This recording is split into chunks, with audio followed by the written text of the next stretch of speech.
Ate Tin, sa dami ng mga kagaya mong nagbablog, laging sinasabi maganda ang pagtitindahan. Bakit yung kakilala ko, Ate Tin, ilang buwan lang bumagsak na ang kanyang tindahan. At ang opinyon niya, hindi maganda ang pagtitindahan. Bukod sa malit na nga ang kita, marami pang bayarin sa City Hall. Totoo nga ba o hindi? Totoo, hindi maganda yung pagtitindahan. Yan ang kabilang side ng pagtitinda. Gusto mo bang malaman kung ano ang ibig sabihin na titintin? Abay, bago tayo mag-umpisa, huwag mong kalimutan mag-subscribe ka na sa Palawen Niyang Tindera. Paki-like na rin ang aking video mga kasari. Kung may natutunan ka, may nakuha kang idea sa aking chichismis ngayon. At syempre, paki-share na rin kung hindi kayo busy. At sa lahat ng mga subscriber na titintin, walang iwanan, walang bitawan, huwag kang mag-unsubscribe. Please lang. Paano pa tayo makakapag-chismisan yan? At eto na, umpisa na natin ang Real Talk at masaya nating chismis. Magandang hapon sa inyo mga kasari. Linggo ng hapon ngayon, so medyo tahimik pero maraming dumadaan na mga sasakyan dito sa harapan ko mga kasari, kaya pagpasensyahan nyo na lang.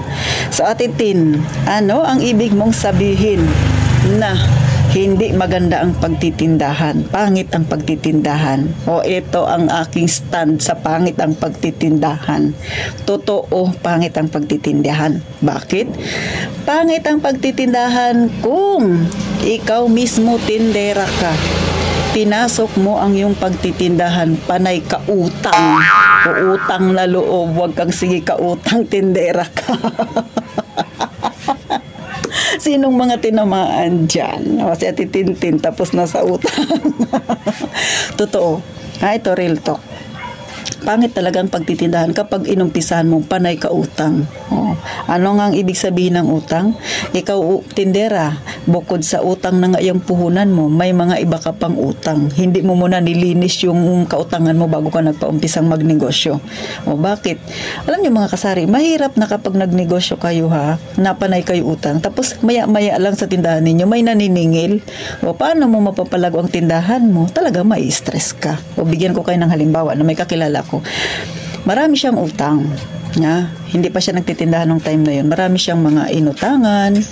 Ngayon, hindi niya binayaran. Tapos, eto, nagpaumpisa siya ng kanyang negosyo na tindahan.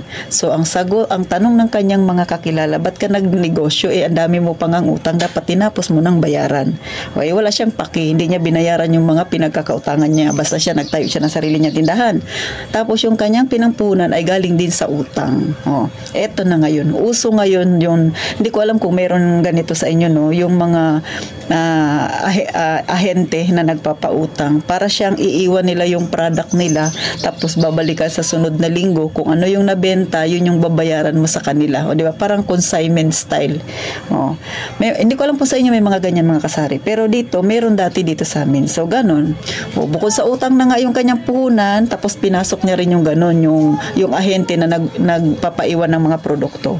Ang problema, yung mga ahente na nag-iwan ng produkto sa kanya mga kasari, medyo malaki yung iniwan na produkto, no? Siyempre, lisensyado siya. Hindi niya naman nababayaran ng tama. Kasi nga, bukod sa marami siyang, yung kanyang punan ay utang. So, nagbabayad siya doon. So, yung benta niya doon sa consignment na mga produkto, mga kasari, hindi niya nare-remit. So, dumagdag ang kanyang utang. Nagsakit na ang ulo niya. So, sa tingin mo, maganda yung pagkakaroon ng tindahan kung ganyan yung mangyayari sa'yo? Talaga namang isusumpa mo yung pagtitindahan. O ito simpleng kwentuhan to, pero totoo mga kasari, realidad yan. Kaya ikaw, tindera ka, kung gusto mo na maging mapayapa, maging maganda ang iyong pagtitindahan, huwag pasukin ang pangungutang. Please lang, nakikiusap na si Ate Tintin para hindi ka ma-stress, para hindi pangit ang pagtingin mo sa pagkakaroon ng negosyong tindahan. Diba? Real talk yan. Talagang magiging pangit ang imahe ng sari-sari store sa'yo kasi nga nalubog ka na sa utang. So, yung kakilala ko na ang nangyari, sinara niya ang kanyang tindahan mga kasari. Marami siyang utang na hindi nabayaran. So, binabalik-balikan pa siya dito minsan ng ahente. Hindi ko nasabihin kung sino. Nakakaawa yung ahente, ang laki raw ng utang sa kanya. So, paano yun? Wala na siya dito mga kasari. So, maging aral mga kasari. Yung kakilala ko na, naawa din ako. Pero wala tayong magawa eh. Ganun ang nangyari sa kanyang kapalaran eh. Kaya eto, para hindi mangyari sa inyo, sana ay pakinggan ninyo si Ate Tintin. Hindi masama ang mangutang, pero dapat isa lang ang maging utang mo. At yung utang mo na yan, kung sakaling hindi maiwasan na paumpisa ng negosyo, ng puhunan, mga kasari, eh yung kaya mo lang bayaran, yung hindi magdudulot sa'yo ng paglubog, kundi makakatulong sa'yo para mag-angat ka. O, gets ba, mga kasari? So, number 2, mga kasari, no? Siyempre, ito yung pinakahuli na sasabihin ni Ate Tintin. Pag ikaw, mga kasari, may tindahan, nag-uumpisa ka ng magkaroon ng sarili mo talagang tindahan sa mga gustong magkaroon dyan, iwasan mo rin ang magpautang. Number 1, ikaw tindera, dapat wala kang utang sa pag-uumpisa ng iyong tindahan. At ang number 2, syempre magiging pangit ang iyong tindahan pag marami kang pinautang. Marami kang customer na nangungutang. May magsabi dyan, hindi naman masama magpautang, Ate Tin. Ay, wala naman akong sinasabi masama magpautang. Eh, paano kung sa 100%, 90% dyan nangungutang, tapos 10% lang yung bumibili ng cash? Paano mo mapapahikot ang tindahan mo? Yung laman na yan, di talagang ubos yan. Gets nyo ba yung ibig kong sabihin? Ulit, hindi ko sinasabing masama ang magpautang, pero dapat meron ka lang hangganan. Kasi kung 90% ng customer mo panay utang, tapos matagal pa magbayad, buwanan, tapos yung 10% lang yung customer mo ang namimili sa'yo na cash ang gamit, paano ka? Bakit marami ka bang pera na pampaluwal? Yan ang tanong. Sagutin mo yan. Kaya, kapag kaganyan ang inyong tindahan, sasabihin mo talaga, Ate Tin, pangit talaga ang pagtitindahan. Tama, pangit talaga pag yan ang ginawa mo sa tindahan mo. Nakakatawa ba? Totoo, nakakatawa, pero nangyayari yan. Kaya maraming tindahan na ganyan, imbis na pausbong na sila, palubog. Mga kasari. So, mga kasari, alam nyo na ang stand ni Ate Tintin. Bakit pangit ang pagtitindahan? Pangit yan kapag ginawa nyo yung sinasabi ko na yan. Kaya please lang, mga kasari, ulit, huwag mag-umpisa ng tindahan kung panay ka utang. Number 2, huwag ka ring magpapautang. Kung hindi maiwasan, magpautang man, pero may hangganan lang, may limitasyon. Huwag mong ibibigay lahat, mga kasari, no? Huwag kang matakot at huwag kang maniwala sa sinasabi nila na kailangan mo magpautang para marami ang customer. Marami nga ang customer mo, hindi naman nagsipagbayad. Ano ka ngayon? Goodbye ngayon niyang iyong puhunan.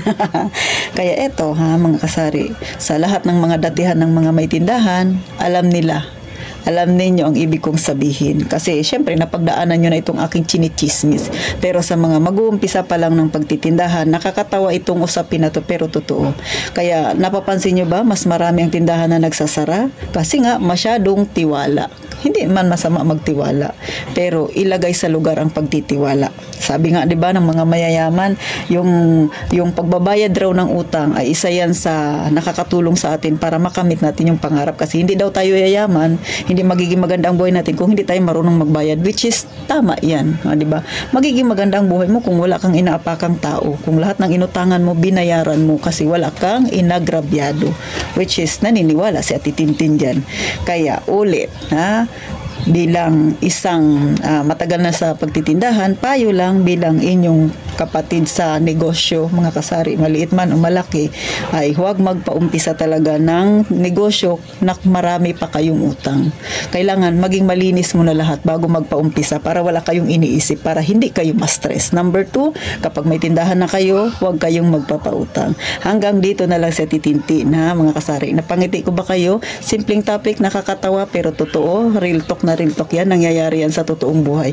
Paano, mga kasari, magkita tayo sa sunod na vlog na Titintin? Gaya nga ng palagi kong sinasabi, mag-iingat tayong palagi, mga kasari.